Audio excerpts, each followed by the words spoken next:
Picture a meeting room. 10 people sitting around a table. A project has fallen behind schedule and someone needs to stay late to fix it. Everyone goes quiet. Eyes drop to the table. And then, almost automatically, a name gets mentioned. It is never the loudest person in the room. It is never the one who argues the hardest. It is, almost without fail, the one who objects last, the one who says, "Fine, I will handle it," before anyone else even finishes the sentence. You have seen this before.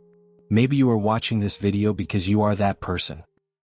Arthur Schopenhauer, one of the most unsparing thinkers of the 19th century, described human nature without decoration and without comfort. For him, the world is not a stage built on good intentions.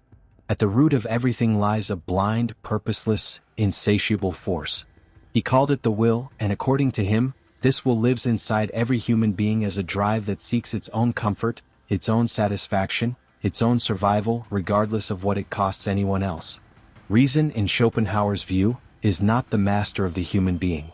Reason is only a servant, and the true master is this restless craving underneath. In this video, we are going to use that exact starting point to answer a question that touches almost everyone watching. Why do the same people keep getting exploited? Why do the same people keep paying the price for being decent? And, more importantly, using Schopenhauer's own writing, how you can finally break that cycle. Stay with this one to the end because this is not a motivational pep talk. This is a slow, uncomfortable, necessary examination of how human beings actually behave, not how we wish they behaved. In his central work, The World as Will and Representation, Schopenhauer argues that everything we perceive, every person, every relationship, every social rule, is only a surface. Underneath that surface, a blind will is constantly boiling.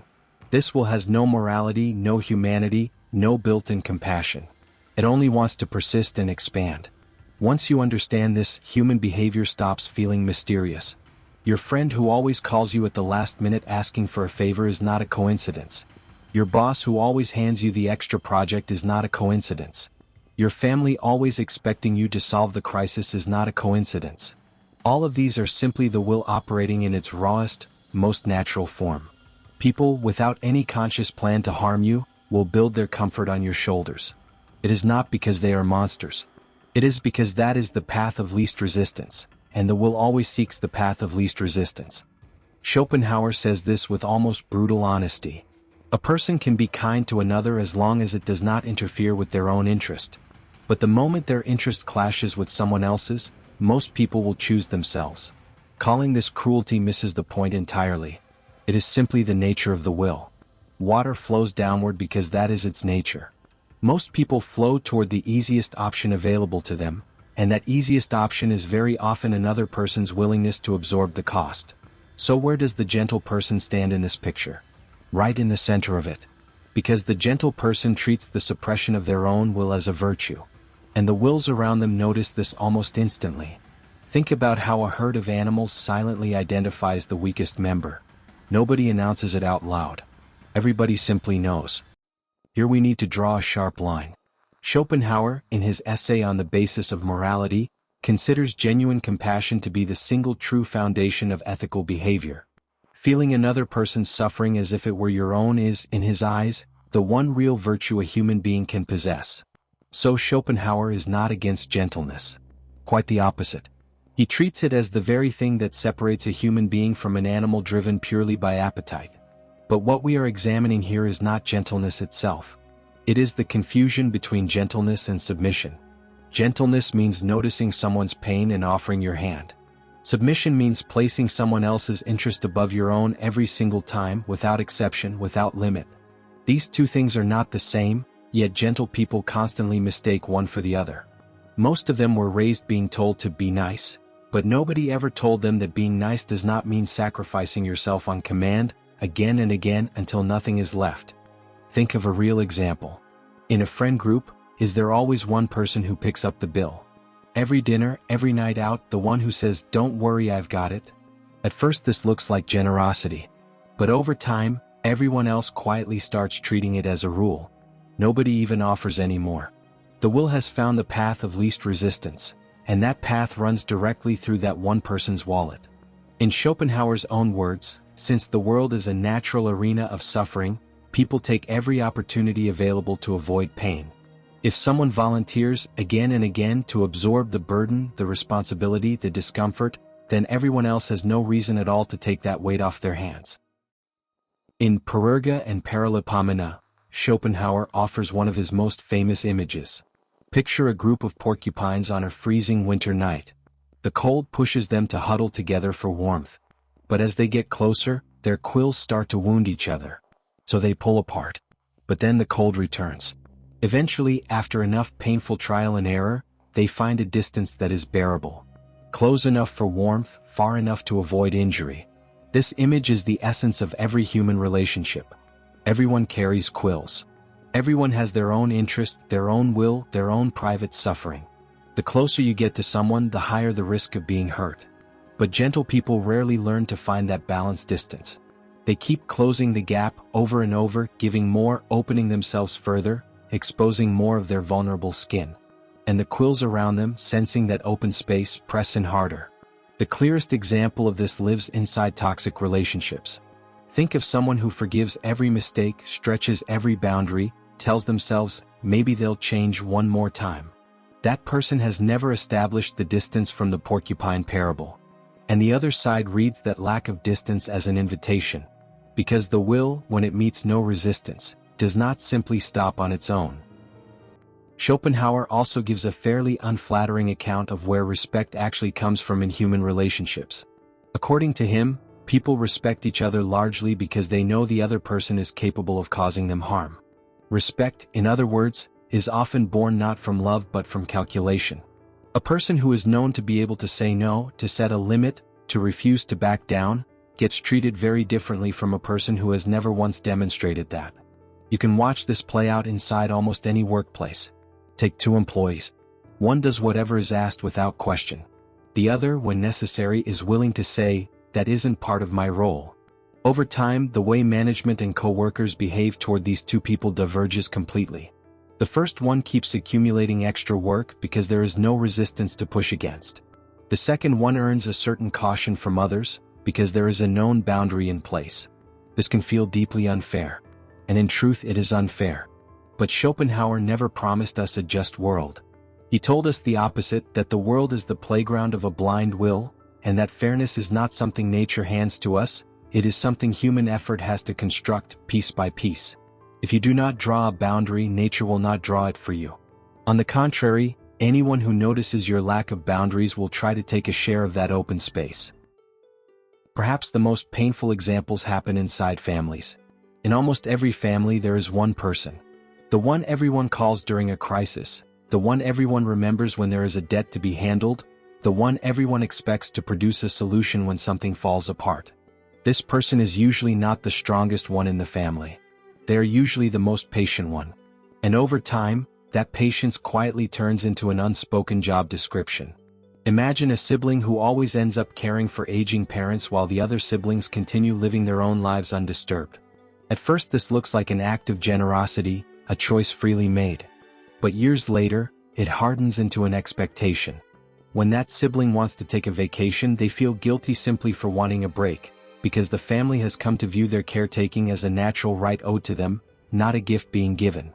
Schopenhauer understood these invisible contracts extremely well. According to him, once a person quietly accepts a burden, the people around them begin to treat that acceptance as a norm. And when that norm is eventually broken, it is not the one who carried the burden for years who gets blamed. It is the one who finally sets it down. This is exactly why gentle people are often the first to be labeled selfish, precisely at the moment they finally begin to set a boundary. One of Schopenhauer's most well-known ideas is that life swings like a pendulum between pain and boredom. When a person wants something, they suffer because they feel the lack of it acutely. When they finally obtain it, they experience a brief moment of satisfaction, and then boredom sets in, because the will is never truly satisfied, only temporarily quieted. This cycle also explains why gentle people keep getting used over and over.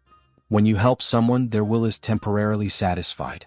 But soon enough, boredom or a new sense of lack comes creeping back in. And to fill that lack, they return to the same source. To you. Once you open that door a single time, people assume the door will always remain open. Think about it in the context of friendship. You lent someone money once. They were in a difficult spot, you helped, and it felt like the right thing to do. But 6 months later they came back. Then a year later, again. There is always some new emergency. Every time you tell yourself this is the last time. But the last time never actually arrives, because you have become the place where their restless will goes to be quieted temporarily, before it inevitably returns hungry again. Schopenhauer regarded the ability to withdraw from the crowd, the capacity for solitude, as one of the highest forms of human wisdom. In The Wisdom of Life, he writes that a person who is self-sufficient is the freest kind of person there is, because the less you need from others, the less power others hold over you. This can sound cold at first, but it is actually a profound form of liberation. One of the reasons gentle people get exploited is their deep need for approval, for being liked, for being accepted. The more a person depends on the approval of others, the easier they are to control, because that need becomes a lever someone else can pull. The unspoken sentence, "You'll upset me if you refuse," rarely gets said out loud, but it is almost always felt. According to Schopenhauer, a person who can find peace within themselves, without needing external validation, becomes remarkably resistant to manipulation. A person capable of being alone carries the strongest possible armor against exploitation, because they have no approval left to lose. Schopenhauer had an interesting, almost cynical view of politeness. He considered it a kind of social covering, developed precisely because human nature underneath is not gentle at all. Politeness, in his view, does not mean people genuinely wish each other well. It simply means people have found a way to make one another tolerable to be around. Seen from this angle, constant politeness can quietly become a trap. If you present your politeness as genuine, unconditional submission rather than as a style of conduct, the people around you will read it as a sign of weakness. Politeness should be a manner, not a surrender. You can be polite and still say no. These two things are not mutually exclusive. But gentle people often cannot separate the two. They treat politeness as equivalent to agreeing to every request. And this confusion is exactly what keeps them constantly usable. Once the image of the polite person who cannot say no forms in other people's minds, everyone around them begins, consciously or not, to take advantage of that image. There is a critical point in Schopenhauer's philosophy that must not be missed. He considers compassion to be the highest virtue a person can possess, but he never once confuses compassion with weakness. For him, genuine compassion means acting to relieve another person's suffering, but that action has to be guided by reason, by balance, by limit. A blind, boundless sacrifice is not compassion at all. It is self-destruction wearing compassion's clothing. Consider a mother who gives her child absolutely everything they ask for, without ever setting a single limit. On the surface it looks like love. But in reality, it prevents the child from ever testing their own will, ever learning responsibility. Over time, that child grows into an adult who expects the entire world to hand them everything without effort. The mother, meanwhile, never sees any real return on her sacrifice. Instead, she simply gets used quietly, permanently. What Schopenhauer is telling us here is quite clear. Boundless sacrifice is not love, it is a form of weakness, and that weakness corrupts not only the giver but the receiver as well. Genuine compassion exists alongside the ability to say no, never in place of it. Now we arrive at the real question. How does this cycle actually get broken? Drawing directly from Schopenhauer's philosophy, the first step is recognizing your own will, your own needs, your own boundaries as real. Because as long as you keep suppressing your own will, the wills around you will simply expand to fill that space. This is not the same thing as becoming selfish. It is simply acknowledging your own existence as a fact of the same weight as everyone else's. Schopenhauer states that every human being exists as a will. You too are a will, a need, a being with legitimate limits. When you deny that in yourself, you turn into nothing more than an instrument serving everyone else's will instead. In practical terms, this means the following. When a request comes in, pause before agreeing automatically. Ask yourself honestly, is this something I genuinely want to do, or am I only agreeing because I am afraid of what happens if I refuse? That single pause, repeated consistently over years, can change the entire dynamic of your relationships. Schopenhauer argues that one of humanity's greatest weaknesses is the excessive importance most people place on other people's opinions and approval. In The Wisdom of Life, he writes that most people shape their own happiness around how they appear in the eyes of others, and he considers this to be a profound form of foolishness. The inability of gentle people to say no is usually rooted in exactly this fear. Fear of upsetting someone, fear of being disliked, fear of appearing unkind. But according to Schopenhauer, what someone else thinks about you does not alter your reality in the slightest. That opinion is simply a shadow existing inside another person's mind, nothing more. Consider this example. A friend keeps asking you for money over and over, and one day you finally say no. Tension might arise in that moment. Maybe the friend gets angry, maybe they accuse you of not caring. But that reaction is not proof that you are a bad person. It is, in fact, the true nature of that relationship finally revealing itself. If a relationship only stands because of what you keep giving, that relationship was never stable to begin with. Let us return to the porcupine parable one more time. The balance Schopenhauer suggests is not total openness, and it is not total closure either. It is finding the correct distance. This means accepting that you, too, have quills, that setting a boundary might hurt someone, and that this is entirely normal. Most gentle people believe that setting a boundary is inherently a bad thing to do, because it sometimes disappoints the other person. But Schopenhauer would argue that trying to please everyone is an impossible goal from the start, because different wills are constantly in conflict with one another. Satisfying one person very often means disappointing someone else. Instead of chasing the impossible target of universal approval, staying loyal to your own will is a far more realistic goal. Think of this inside a workplace. When asked to take on unpaid overtime, saying "No, I can't take that on today," might disappoint your manager. But that disappointment is temporary. Constantly saying yes, on the other hand, carries a permanent cost, because from that point forward, a yes is simply expected of you by default. Schopenhauer argues that a person's happiness comes largely from their own inner world, not from external circumstances. According to him, someone with a rich inner life needs far less external validation. And that, in turn, makes them significantly more resistant to exploitation. The way to build this is through investing in your own time, your own interests, your own intellectual and emotional world. Because a person who can find satisfaction within themselves no longer depends on the approval of others. And a person who does not depend on approval becomes far less vulnerable to manipulation. Think about the difference. A person who constantly feeds on social validation overreacts to every piece of criticism, every moment of coldness from someone else. But a person with a rich inner world does not treat one person's displeasure as the end of the world. That single difference reshapes the entire dynamic of every relationship they hold. Perhaps the hardest part of Schopenhauer's philosophy is this. He asks us to see the world exactly as it is, but he asks us to do so calmly, with acceptance, not with bitterness. Knowing that people act out of self-interest does not mean you have to hate them for it. It simply means you build realistic expectations of them. If someone keeps piling burdens onto you, you do not need to see them as some malicious enemy. They are simply following their own will, exactly the way you are meant to follow yours. This awareness gives you clarity instead of anger. And clarity makes setting boundaries dramatically easier than anger ever could. Imagine this inside a family gathering. A relative always asks you for something and you feel like it is a kind of betrayal every time. But seen through Schopenhauer's lens, that relative is simply following the natural current of their own will. Your task is not to resent them for it. Your task is to defend your own will with the exact same clarity. The first time a person says no, they usually feel a wave of guilt. This is a learned response, a natural reflex built up over years of being told to be good, keep everyone happy. But as Schopenhauer teaches us, that guilt is not some fixed reality. It is only a habit. Over time, setting boundaries works like a muscle. The first no is difficult. The second one is slightly easier. By the 10th one, you barely feel guilt at all anymore, only a clean sense of reality.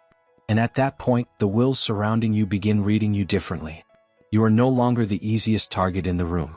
This does not mean people will stop loving you. Quite the opposite. People who genuinely care about you will respect your boundaries. Only the ones who were feeding their own will off your back will drift away. And according to Schopenhauer, that is not a loss at all. It is a kind of purification. Perhaps the deepest fear gentle people carry is the belief that setting boundaries will leave them completely alone. But Schopenhauer insists that solitude is not a punishment, it is a space of freedom. He writes that only in solitude can a person truly be themselves, because in a crowd, People constantly reshape themselves to match the expectations pressing in on them. This does not mean abandoning everyone in your life. It means learning to view the space left behind by exploitative relationships not as emptiness, but as room to breathe. In that space you can rediscover your actual desires, your actual values, the things you want that have nothing to do with obligation. Over time that space fills again, but with far more balanced relationships. Because by then, you are someone who has accepted their own quills, someone who understands their own necessary distance. And that is precisely the bearable distance the porcupines eventually found. There is one point I want to make absolutely clear before we close this video.